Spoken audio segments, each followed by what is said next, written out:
Year 3 I knocked out my principal. I am frustrated because I'm fearful that at the end of the day it might collapse. How often were you going to school? As often as I was being forced to.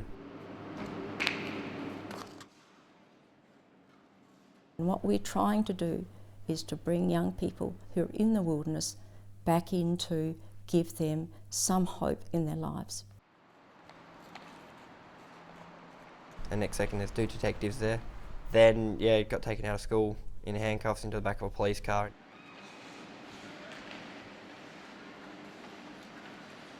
This might look like a game of ice hockey, but what it really is crime prevention, social integration and educational motivation at its best. And it's saving South Australian taxpayers millions of dollars. It's called the Ice Factor. When my youngest daughter struggled at school, we knew we had to find alternative ways of trying to engage her. For former District Court Judge and criminal barrister Mari Shaw, the creator of Ice Factor, it was a case of her personal and professional life colliding. Her youngest daughter struggled with school attendance, and with repeated exclusions from some of Adelaide's best schools, it was ice hockey that somehow saved her. We were determined that she was going to get an education. We worked very hard with her, did rote learning. And then when she was about 9, she watched the Mighty Ducks and wanted to become an ice hockey player. So we took her down the ice arena and gave her the opportunity to learn to skate, and she loved it. She got hooked on it, and we were probably at about our 5th school by that stage, and suddenly she went back to this school and she was recognised as the ice hockey player. She belonged to a team. She was equal in that team. She was no longer isolated. She had started to get some self-esteem. And then she played in the state team, and when she was 14, she went off to Canada on a global education program. As a judge, Mari became frustrated with sending people to jail, as she didn't see it really as helping anyone. So what if ice hockey could help other people like it had helped her daughter? With the help of a youth worker, a curriculum coordinator, ice hockey coach and others, we got together and workshopped a pilot program and got a group of disengaged teenagers from Parafield Gardens High School, and we created a program that in 8 weeks they would go from never having been on the ice to applying for sponsorship for their equipment and then playing in a game on the 9th week. From one team 11 years ago, it's now grown to 18 teams, helping hundreds of South Aussie kids who had essentially dropped out of school re-engage. There have been 4 that have been applying to get into the program, but our resources and our lack of funds mean that we have to really go out, try and persuade people in the community to support us before we can bring in a new team. But don't take Murray's word that her program works. Listen to the kids themselves, like Michael Colvin. Where would you be? Honestly, who knows? Could be anywhere. Could be possibly, you know, sitting at home on the dole doing nothing with my life, and could be even taking drugs. To say Michael was disengaged from his education was an understatement. School for me, it was, got to see my mates, but me and my mates, we'd leave school pretty much as soon as school started, or we'd sit there, go do the lessons we liked, which wasn't very many, and then leave school. But it's uncanny, almost unbelievable how playing ice hockey changed all that, completely transforming Michael. What it was I looked forward to getting on that ice, being with mates, becoming friends with more people. But to get on the ice, he had to get on at school. You actually have to attend school. You're allowed to have, you know, the odd day off sick because you're actually sick, but all your assignments have to be handed up, and you know, you can't be getting suspended and all that. So it's an incentive. If I'm good at school, if I'm good, I do my work, I can go play ice hockey. From there, it changed his entire life. Now that I'm not looking at the world how it was, I've now met a brilliant girlfriend. I've met brilliant mates and everything. It's, you know, when I meet someone, when I was meeting someone then, if I'd see him on the street, I'd be, you're not, you know, I don't like you. Now it's, if someone has a chat to me, you know, could be sitting at a bus stop and someone has a chat to me, yeah, I'll have a chat back.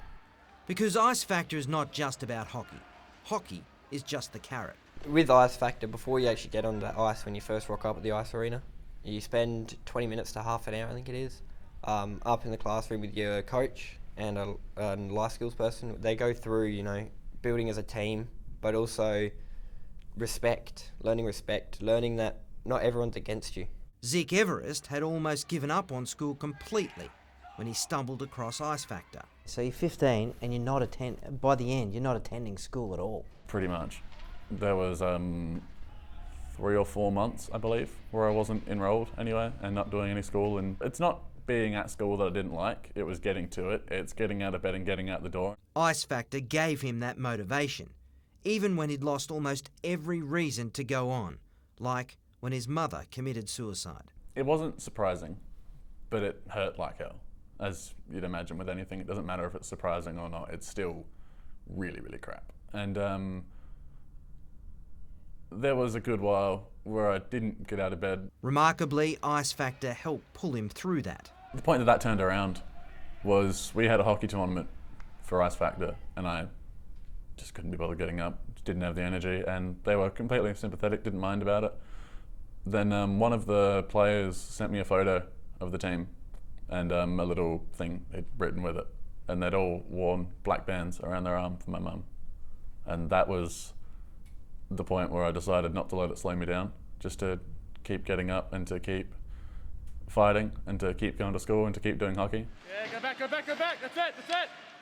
Now the kid that wouldn't go to school is headed to university. Yes, just finished a business Cert 3, want to push that towards a Bachelor of Accountancy. I'm not entirely sure what I want to do, which is why I'm doing the course to sort of figure out what I want as well.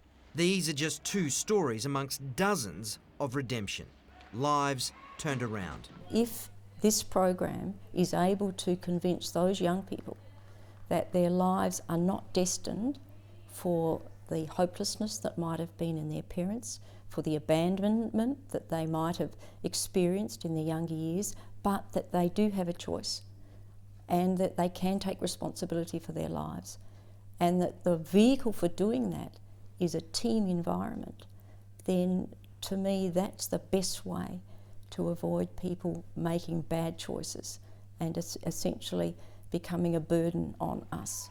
It's what Mari Shaw couldn't do as a judge, perhaps not even as a lawyer.